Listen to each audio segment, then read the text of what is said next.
നമസ്കാരം. ഞാനിന്ന് സംസാരിക്കാൻ പോകുന്നത് ഇൻഹൈലേഴ്സിനെ കുറിച്ചാണ്. അതായത് ശ്വാസകോശ സംബന്ധമായിട്ടുള്ള രോഗങ്ങളിൽ പ്രധാനമായിട്ടും കോമൺ ആയിട്ടും യൂസ് ചെയ്യുന്ന ഇൻഹൈലേഴ്സ്. അത് രണ്ട് വിധമാണ്. ഒന്ന് ഡ്രൈ പൗഡർ ഇൻഹൈലർ അഥവാ DPI, മറ്റേത് MDI മീറ്റഡ് ഡോസ് ഇൻഹൈലർ. ഇത് ആർക്കൊക്കെയാണ് എപ്പോഴൊക്കെയാണ് കൊടുക്കുക എന്നുള്ളതിനെ കുറിച്ചാണ് ചുരുക്കമായിട്ട് പറയുന്നത്. ഈ ഡ്രൈ പൗഡർ ഇൻഹൈലർ എന്ന് വെച്ചാൽ നമ്മൾ സിമ്പിളായിട്ട് ഒരു ടാബ്ലറ്റ് ഒരു പൗഡർ ഫോമിലേക്കായി ഇൻഹെയിൽ ചെയ്യുന്നു.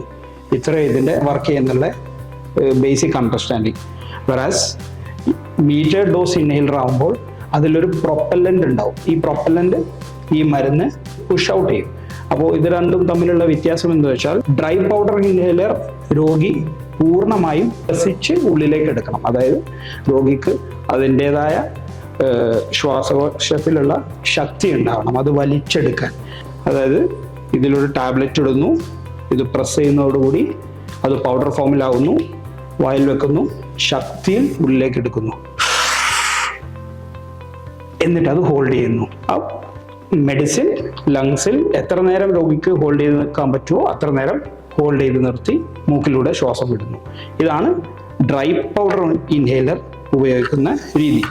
വെറാസ് നമ്മൾ MDI അതായത് മീറ്റേഡ് ഡോസ് ഇൻഹേലർ വരുമ്പോൾ ഞാൻ നേരത്തെ പറഞ്ഞ പോലെ പ്രൊപ്പല്ലൻ്റ് ഉള്ളത് കൊണ്ട് നമുക്ക് ഇത് ശ്വാസം എടുക്കുന്നതിൻ്റെ ശക്തി ഇത് സപ്പോർട്ട് ചെയ്യും.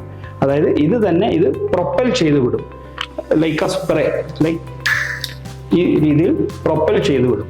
അതുകൊണ്ട് രോഗിക്ക് ഇത് വായിൽ വെച്ച് പ്രസ് ചെയ്യുന്നതിൻ്റെ കൂടെ ശ്വാസം എടുത്താൽ കൂടുതൽ മരുന്ന് ലങ്സിലേക്ക് എത്തും. ഇതിൻ്റെ ഒരു ലിമിറ്റേഷൻ എന്ന് വെച്ചാൽ രോഗികൾക്ക് കറക്റ്റ് കോർഡിനേഷൻ വേണം. കോർഡിനേഷൻ എന്ന് വെച്ചാൽ പ്രസ് ചെയ്യുന്നതും ശ്വാസം എടുക്കുന്നതും ഒരുമിച്ചാവണം. ഇത് എല്ലാ പ്രായത്തിലുള്ള രോഗികൾക്കോ മറ്റ് ന്യൂറോളജിക്കൽ ഡിസോർഡേഴ്സ് ഉള്ള രോഗികൾക്കോ കഴിയണമെന്നില്ല. അതായത് ഒരു പ്രായമുള്ളൊരു രോഗിക്ക് ചിലപ്പോൾ ഇത് പ്രസ് ചെയ്ത് സെയിം ടൈമിൽ വലിക്കാനുള്ള കഴിവുണ്ടാവില്ല. ആ സമയത്ത് മോർ DPI ആണ് ഹെൽപ്പ് ചെയ്യുക. എന്നാൽ അതേ സമയത്ത് പ്രായമുള്ള രോഗിക്ക് അത്രത്തോളം ശക്തി ഉണ്ടായിക്കൊള്ളണമെന്നില്ല. ആ സിറ്റുവേഷനിൽ വേറെ ഡിവൈസുകളുണ്ട്. അതായത് ഇത് തന്നെ വിത്ത് എ സ്പേസർ എന്ന് വെച്ചിട്ടുള്ള ഡിവൈസ് ഉണ്ട്. അതിലും ആവാത്ത രോഗികളിലേക്ക് നമ്മൾ നെബുലൈസർ, എല്ലാവർക്കും കോമൺ ആയിട്ട് അറിയുന്ന നെബുലൈസർ നമ്മൾ പ്രിസ്ക്രൈബ് ചെയ്യും. അതാകുമ്പോൾ രോഗിയുടെ എഫേർട്ടോ കോർഡിനേഷനോ ഒന്നും ആവശ്യമില്ല. നെബുലൈസർ ഒരു എയറോസോൾ ഫോമിൽ ഡ്രഗ് ജനറേറ്റ് ചെയ്യും, അത് രോഗി ശ്വസിക്കുന്നു, വിടുന്നു. ഇതാണ് ബേസിക് മെക്കാനിസം.